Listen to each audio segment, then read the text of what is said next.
We'd like to start by asking about what you're seeing in your district. You've been at the epicenter of the latest COVID surge in cases. What's happening to the economy there now?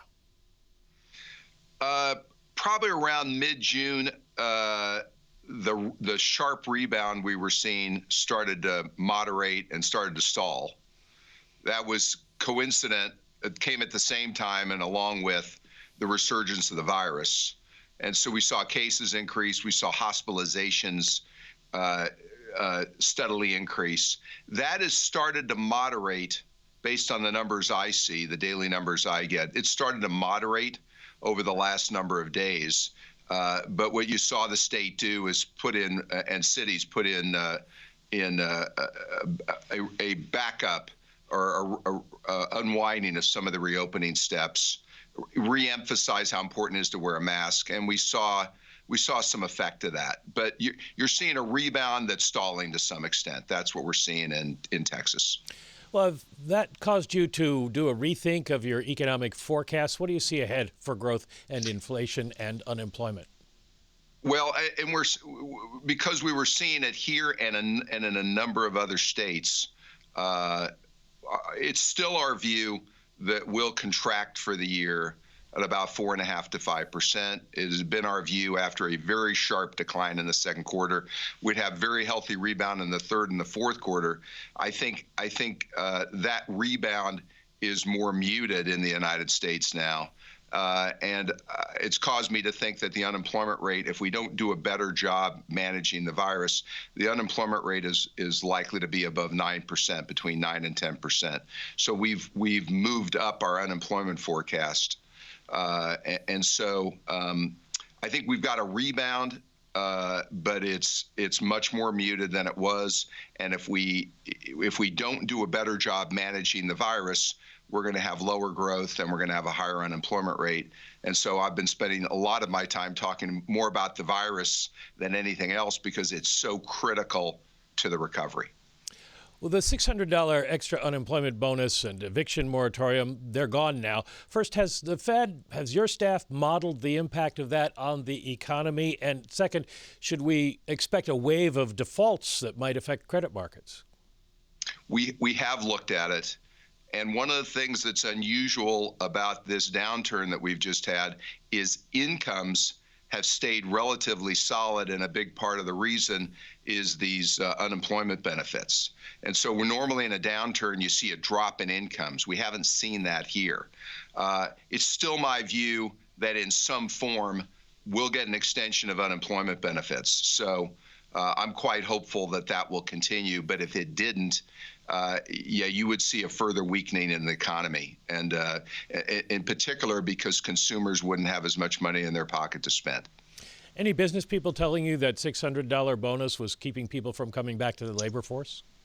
A lot of business people were telling me that, honestly. They were telling me that it was challenging to hire people.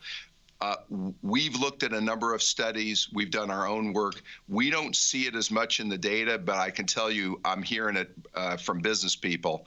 And so whatever the right answer is, I think you still are going to need to see extension of unemployment.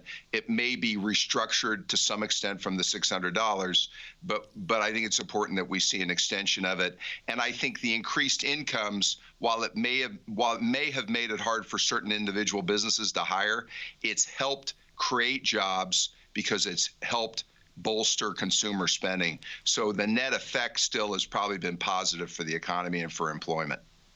A number of your colleagues, well, at least a number of epidemiologists joined by your colleague, Neil Kashkari of Minneapolis, say that we need another nationwide lockdown for about 4 weeks to defeat the virus, and that should be job one over reopening the economy. What do you think of that?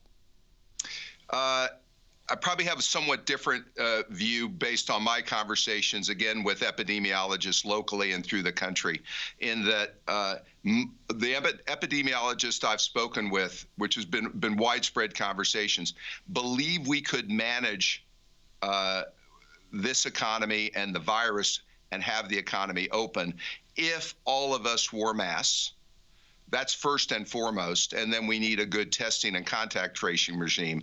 But in particular, if we all wore masks, they believe it would substantially mute the transmission of the virus, and you would not need to do a widespread lockdown. And in fact, many of them fear if you did more lockdowns, if you still don't have good following of the healthcare protocols, the lockdown to some extent would be wasted.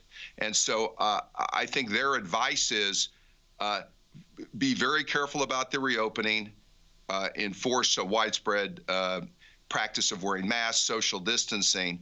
Now, there might be isolated or localized areas in the United States where the virus is become unmanageable, and they're going to have to take far more extreme steps like lockdowns. But I think we're going to have to learn to live with this virus. We're going to have to learn to re-engage in our daily activities, but still control the virus. But widespread mask wearing is essential to that. And I think it's probably the most important practice that maybe has been done unevenly. And we've lost an opportunity to recover and control the virus and grow faster. We're speaking with Dallas Fed President Robert Kaplan on Bloomberg Television and Radio. Do you anticipate, President Kaplan, that the Fed will change its forward guidance perhaps as early as September and tie it to inflation running a little bit above 2% for a while? I'll just speak for myself. I would not do that. We've already given fairly specific forward guidance in the form of our Summary of Economic Projections, the SEP, where we've made clear that rates are going to stay around the current levels for the next couple of years. I would far prefer, when we do give forward guidance in the future, that we tie it to our dual mandate, and particularly tie it to unemployment, along with making progress on inflation. But I myself would not be in favor of tying forward guidance specifically to inflation. I would not want to see us do that. Old guys like you and me remember last time the Fed traded a little bit of inflation for lower unemployment, the Arthur Burns era. Are you worried at all that that might be a mistake? The inflation dynamic is different now. Meaning, used to be as in the old days, as you say, when you had a very tight labor market and you were at or past full employment, you would see inflation. But the world has changed. The structure environment of the economy has changed with technology-enabled disruption, which has limited pricing power of businesses. That, along with globalization, has meant that the Fed has been able to run the economy hotter with more muted inflation. And so we've had to change the way we think about inflation, unemployment. And I've also been much more cognizant of underrepresented groups, lower educated, blacks, Hispanics, women with a high school education or less. By running hotter, we've been able to get these underrepresented groups back into the economy, back into the workforce. And I think that's been very valuable. The primary and secondary credit market facilities have up to $750 billion available, yet you've bought only $12.3 billion in bonds. The Main Street program, you can buy up to $600 billion, but you've bought only $82 million so far. Why doesn't anybody want your money? Yeah. So I've spent a good amount of time. For example, I've got a key role in the municipal finance program, where we have it's a $500 billion program, and we've put out, as you noted, a very small fraction of that. I think one of the features of the municipal program, the corporate bond program, is usage is not an indicator of the power of the program. Just by announcing these programs and making clear that we would help provide a backstop to these markets, you've seen a substantial rally and flow of funds into these markets, to where the Fed pricing is less attractive to than market pricing, and the Fed hasn't had to actually purchase securities the way we might have thought. I think that's a good outcome, and I think the programs have served their purpose. On programs, on the other hand, like PPP, I think it's very critical that those programs got used. And on the Main Street program, I think over time, I think we'll want to keep getting feedback and looking at ways that program can get more fully used. Because I do worry, as healthy as the financial markets are and as loose as financial conditions are right now, one place they're not loose is for small and mid-sized companies, particularly if they're in person-to-person contact industries. And the Main Street program, and if there's another round of the PPP, those programs are critical to helping those small, mid-sized companies get credit. And so I do think usage is important to look at there. One visible aspect of what the Fed has done, at least according to investors, is the stock market. Do you worry that you're creating a bubble, however necessary your actions may be, but that it might pop and take the economy down with it?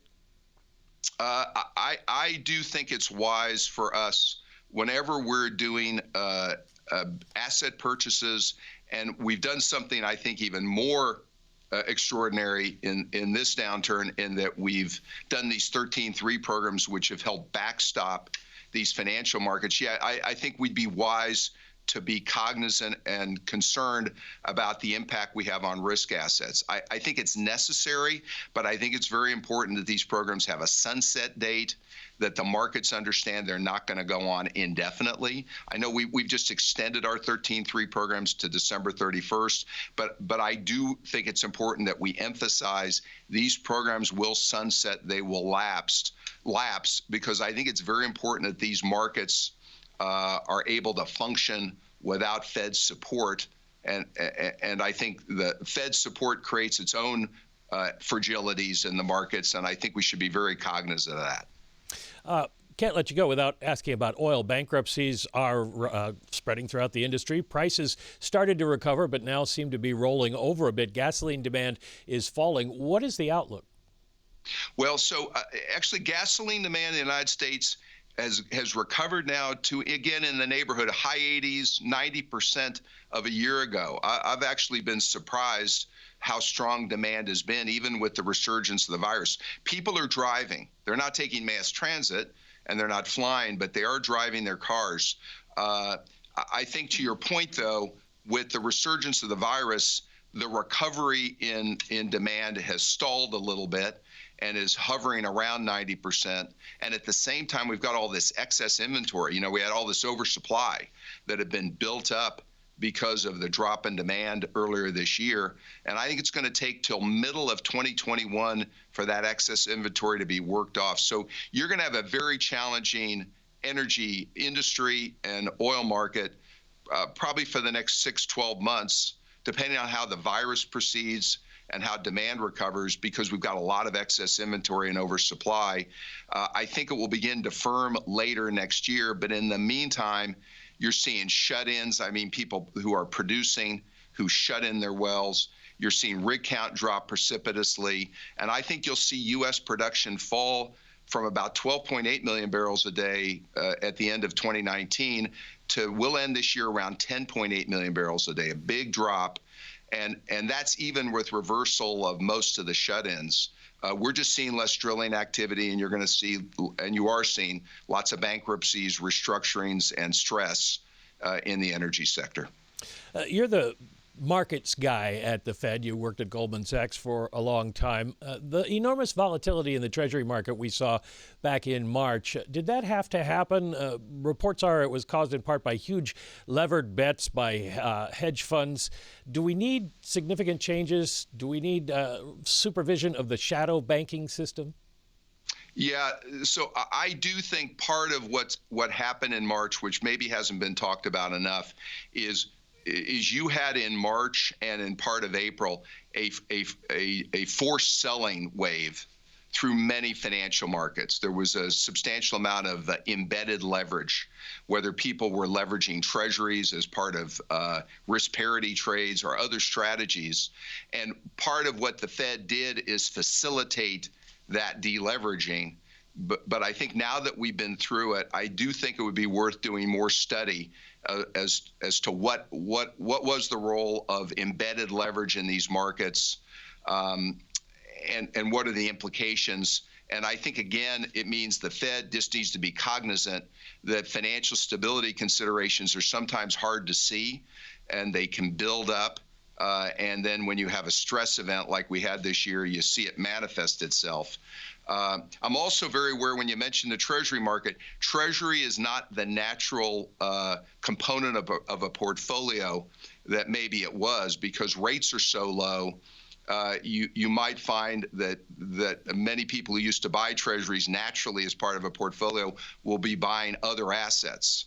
Gold, maybe other assets. So that'll also have an effect on the Treasury market that I think we're going to have to spend more time trying to understand.